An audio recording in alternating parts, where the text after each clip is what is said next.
রিমান্ডের নামে সালমান রহমান এবং আনিসুল হককে খুব এসি রুমে রাখা হয়, বাড়ি থেকে খাওয়া আনা হয়।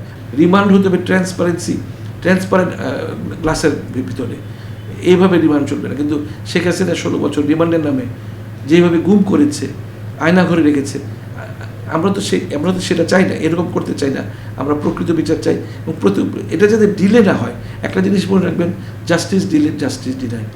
এটা যদি বিচার কাজ যেন অনেক লম্বা সময় ধরে না হয়, খুব দ্রুত বিচার হয়ে এদের শাস্তি ত্বরান্বিত হয়। যদি ইন অ্যাবসেন্সিয়া হয়, এরা যদি হাসিনা যদি দেশে নাও আনতে পারি আমরা, তার অবর্তমানে তার বিচার হয়ে যাক, বিচার শেষ করতে হবে, রায় প্রকাশ করে দিতে হবে, যাতে দেশে ফিরলেই সে রায় কার্যকর করা যায়। বিএনপি এবং জামাতের মধ্যেও দেখা যাচ্ছে চিন্তার দূরত্ব। এসব কর্মকাণ্ড নিয়ে গণ অভ্যুত্থানের চেতনাকে ক্ষতিগ্রস্ত করবে কিনা? হ্যাঁ, এটা খুব ভালো কথা বলেছেন আপনি। আজকাল বিএনপিকেও দেখলাম যে একটু ভারতের প্রতি একটু খুব নরম ভাষায় কথা বলছে। ইলেকশন হতে কিন্তু অনেক দেরি, আমি আশা করছি 3 বছর লাগবে। ভারতের মানুষ, বাংলাদেশের মানুষের মধ্যে অ্যান্টি ইন্ডিয়ান সেন্টিমেন্ট এত বেশি যে এখন ভারতের পক্ষে কথা বলা মানুষ কিন্তু ভালো চোখে দেখবে না। এবং জামাতেও কিন্তু একটু ভারত ঘেঁষা কথাবার্তা বলছে, এগুলো কিন্তু মানুষ ভালো চোখে দেখবে না। এখন আপনি কথা বলার দরকার কি?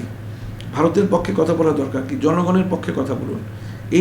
কিভাবে এই যে টাকা পাচার করেছে হাসিনা সরকার এবং তার সহযোগীরা, এস আলম, আপনি সামিট গ্রুপের যে সভাপতি, সে আরও অনেকে, সালমান রহমান, এই টাকাগুলিকে কিভাবে ফেরত আনা যায়, কিভাবে রাষ্ট্রীয় কাঠামোকে দাঁড়া করানো যায় ভালো মতো, কীভাবে অর্থনৈতিক সংস্কার করা যায়, কিভাবে আরও সংস্কার করা যায়, এই রাজনৈতিক দলগুলো যদি এইভাবে কাজ করতো তাহলে কিন্তু মানুষের কাছে আরও জনপ্রিয় হতো। ভারত থেকে আমরা কিছুই পাই না, ভারত শুধু আমাদের থেকে নেয়। অনেকে বলে যে আমরা ভারত যদি পেঁয়াজ না দেয়, আমাদের পেঁয়াজ, 5,000 টন পেঁয়াজ উদ্বৃত্ত থেকে যায় আমাদের বাংলাদেশে যে প্রোডাকশন হচ্ছে। পেঁয়াজ যেহেতু পেঁয়াজের সংরক্ষণ হয় না, অনেকজন পেঁয়াজ পচে যায়, কোনো দরকার নেই পেঁয়াজ ভারত থেকে আনার, অনর্থক। আমাদের যা পেঁয়াজ আছে তাতে আমাদের সাফিসিয়েন্ট চলে যাবে। চাউল যা আছে, যদি 20% চাউল আমরা ভারত থেকে আমদানি করি, আমরা ভারত থেকে আমদানি করব না, আমরা থাইল্যান্ড থেকে আমদানি করব। আমাদের তো আরও অনেক দেশ আছে, ম্যানিলাতে, ফিলিপাইন থেকে আমদানি করব। ওরা প্রচুর চাউল রপ্তানি করে। আমাদের ভারতের উপর ডিপেন্ড করার দরকার তো নেই, ভারতকে এত তোষামতি করার দরকার তো নেই। কারণ ভারত তো 26 লক্ষ লোক আমাদের দেশে চাকরি করছে এবং বাংলাদেশ হচ্ছে 4th কান্ট্রি, যে আমাদের রেমিটেন্স, ইন্ডিয়ার জন্য remittance earning country Bangladesh number 4। তো আমাদের টাকা তো ওরা নিয়ে যাচ্ছে, ওদের টাকা তো আমরা আনতে পারছি না, ওদের দালালি করে দরকার কি? আমাদের এই 26 লক্ষ লোক যাদের কোনো ওয়ার্ক পারমিট নেই, তাদের যদি আমরা এই দেশ থেকে সরাতে পারি, আমাদের 26 লক্ষ লোককে আমরা কর্মসংস্থানের ব্যবস্থা করতে পারবো। তাহলে 26 লক্ষ আমাদের বেকারত্ব দূর হবে। সুতরাং এখানে এই দুটি দলকেই, বিএনপি জামাত, দুটি দলকেই এই ভারতের প্রতি প্রেম এটা একটু ছাড়তে হবে। পাঠ্যপুস্তক পরিমার্জনের কমিটি নিয়ে অভিযোগ উঠেছে, এ বিষয়ে আপনি কি বলবেন?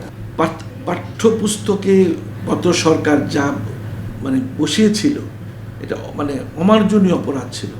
এবং এমনভাবে তাদের শিশুদের মাইন্ডসেট ঢুকানো ছিল যে বাংলাদেশ বাংলাদেশ একটা লোকের দেশ। শেখ মুজিবুর রহমান এই দেশকে একা স্বাধীন করেছে। আসলে আপনি আমেরিকা যদি দেখেন, ওরা বলে ফাদার্স অফ নেশন, একা কোনোদিন করা সম্ভব নয়। শেখ সাহেব 9 মাস জেলে কেটেছেন, জেলে থেকেছেন আরামে আয়েসে। শেখ হাসিনা তার 32 নম্বর রোডে 9 মাস থেকেছে, পাকিস্তানি আর্মিরা সকালে, দুপুরে, রাত্রের খাবার সাপ্লাই করেছে।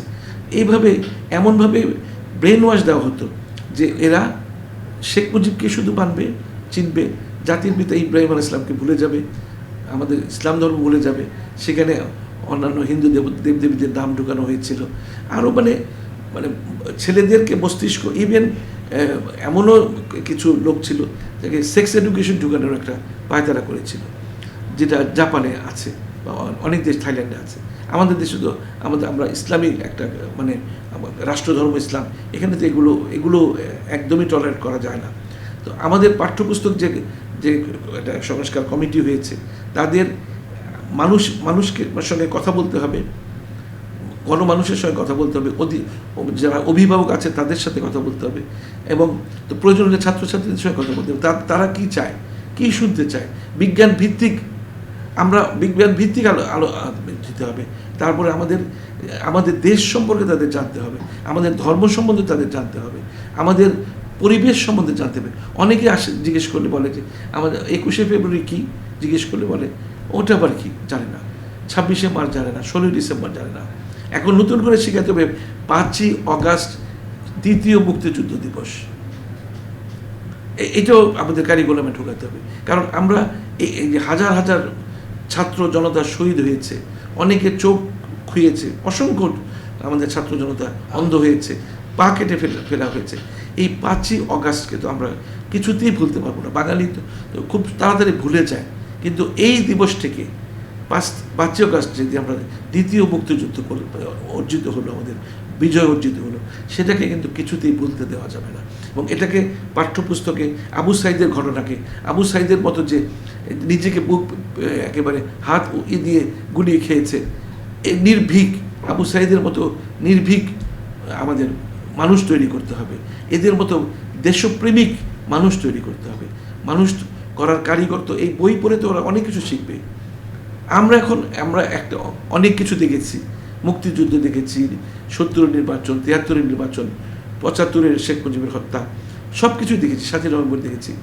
আমাদেরকে তো নতুন করে বই পড়ানো কিছু না, কিন্তু নতুন শিশু যারা, এদেরকে যদি উল্টাপাল্টা ওরা বই এগুলি দেখে, তাহলে ওরা কিন্তু এগুলি জানবে।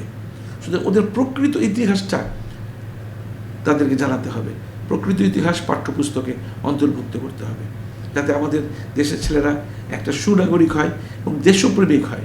দেশপ্রেমিক হওয়াটা এই যে আমরা কি করি, কিছু টাকা হয়েছে বিদেশে টাকা পাঠিয়ে দিলাম, কিন্তু ভারতীয়রা কিন্তু সহজে টাকা পাঠায় না, ওরা নিজেদের দেশেই রাখে। ওদের দেশে কিন্তু এখনো দেশপ্রেম আছে ওদের মানুষদের মধ্যে, সে হিন্দু হোক মুসলমান হোক। কিন্তু আমাদের দেশের মানুষের মুদ্রা পাচার করার, তারপরে কিভাবে শোষণ করা যায়, কিভাবে মানুষের পকেট খালি করা যায়, এই যে একটা টেন্ডেন্সি, অর্থাৎ দেশপ্রেম গড়ে ওঠে নাই। তো দেশপ্রেমটাকে গড়ে তোলার জন্য এই পাঠ্যপুস্তক একটা বড় ভূমিকা পালন করবে। এমনটি শোনা যাচ্ছে যে শেখ হাসিনা নিজেই দেশে ফিরে বিচারের মুখোমুখি হবেন। শেখ হাসিনা অনেক কথাই বলেছে, আমি পালাবো না। ওবায়দুল কাদের বলেছে আমি পালাবো না, পালাবো কোথায়? সেই বিএনপির মহাসচিবের বাসায় যেতে চেয়েছে। তা ঠিক তো তাদের পালাতে হলো। আবার ওই দিন টেলিফোনিক কনভারসেশনে এক লোকের সাথে বললো যে আমি বাংলাদেশের খুব কাছাকাছি অবস্থান করছি, আমি টুক করে বাংলাদেশে ঢুকে যাব। অত সহজ নয়। তার বিরুদ্ধে 150টা হত্যা মামলা হয়েছে, এবং নিজে হত্যা করা আর হত্যার হুকুম দেওয়া একই অপরাধ। জুলফিকার আলী ভুট্টোর কথা মনে আছে আপনার? জুলফিকার আলী ভুট্টোর ফাঁসি হয়েছিল, এখান থেকে ফাঁসি দিয়েছিল। সে কিন্তু নিজে হত্যা করেনি, হত্যার নির্দেশ দিয়েছিল, তার জন্য তার ফাঁসি হয়েছিল। তো শেখ হাসিনা এই যতগুলো হত্যাকাণ্ড হয়েছে, যতগুলো মানুষ চোখ হারিয়েছে, পা হারিয়েছে, হাত হারিয়েছে, প্রত্যেকটার ওবায়দুল কাদের এবং শেখ হাসিনা নির্দেশে। সুতরাং শেখ হাসিনা দেশে আসলেও যদি দেশে ফিরতে চায়, তাহলে কিন্তু তার বিচারের সম্মুখীন হতে হবে। ইন্টারন্যাশনাল আমরা কিন্তু আমাদের বাংলাদেশের যে ইন্টারন্যাশনাল যে ট্রাইব্যুনালটা আছে মানবাধিকারের, যেটা শেখ হাসিনা তৈরি করে গিয়েছিল, আমাদের বেশ কয়েকজন জামাত ইসলামের নেতাকে তারা ফাঁসি দিয়েছে। তো এই ট্রাইব্যুনালেতে এইসব কেস উঠছে, এবং তারাই শেখ হাসিনাকে ফেরত আনার সিদ্ধান্ত নিয়েছে। এবং আমাদের মাননীয় প্রধান উপদেষ্টা বলেছে যে বিচারের জন্য প্রয়োজন হলে শেখ হাসিনাকে আমরা ধরে নিয়ে আসবো, ডেকে নিয়ে আসবো।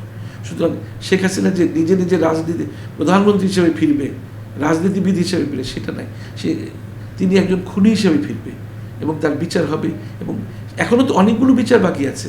বিডিআর কিলিং যে সরাসরি জড়িত ছিল শেখ হাসিনা, হেফাজতের কিলিং, সাগরণী হত্যাকাণ্ড, কিন্তু এগুলো তো বিচার শুরুই হয়নি। কত বিচার উনি ফেস করবেন, কীভাবে দেশে ফিরবেন, তাই না? এই যে আসাদুজ্জামান খান এমপি, এ তো দেশে ফিরলে কতগুলো খুনের কেসের মধ্যে পড়বে, কতবার ফাঁসি হবে তাদেরকে, চিন্তা করতে পারেন? তারা কীভাবে ফিরবে? গণহত্যার বিচারটি এখনো কেন শুরু হচ্ছে না, আপনার প্রত্যাশা কি?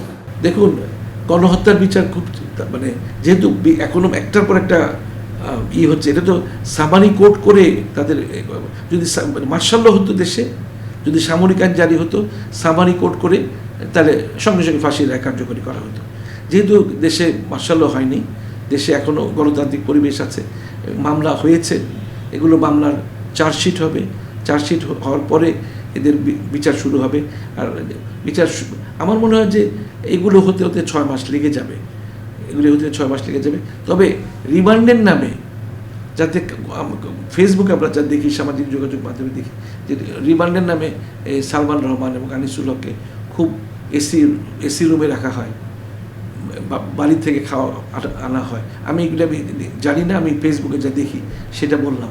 তো এই ধরনের কিছু হবে না। রিমান্ড হাসিনা যেভাবে রিমান্ডে নিয়ে আমাদের বিএনপি, জামাত ইসলাম বা অন্যান্য সমস্ত নেতাদেরকে যেভাবে অত্যাচার করেছে, নখ তুলে ফেলেছে, মাথার মধ্যে অনেক হাই ভোল্টেজ কারেন্ট দিয়ে রেখেছে, পায়ের মধ্যে ইলেকট্রিক শক দিয়েছে, রিমান্ড এটাকেই বলে। যদিও আমাদের সুপ্রিম কোর্ট কিন্তু একটা আদেশ ছিল যে রিমান্ড হতে হবে ট্রান্সপারেন্ট গ্লাসের ভিতরে, এইভাবে রিমান্ড চলবে না। কিন্তু শেখ হাসিনা 16 বছর রিমান্ডের নামে যেভাবে গুম করেছে, আয়না ঘরে রেখেছে, আমরা তো সেটা চাই না, এরকম করতে চাই না। আমরা প্রকৃত বিচার চাই এবং এটা যাতে ডিলে না হয়। একটা জিনিস মনে রাখবেন, জাস্টিস ডিলে, জাস্টিস ডিনাই। এটা যেন বিচার কাজ যেন অনেক লম্বা সময় ধরে না হয়, খুব দ্রুত বিচার হয়ে এদের শাস্তি ত্বরান্বিত হয়। যদি ইন অ্যাবসেন্সিয়া হয়, এরা যদি হাসিনা যদি দেশে নাও আনতে পারি আমরা, তার অবর্তমানে তার বিচার হয়ে যাক, বিচার শেষ করতে হবে, রায় প্রকাশ করে দিতে হবে, যাতে দেশে ফিরলেই সে রায় কার্যকর করা যায়।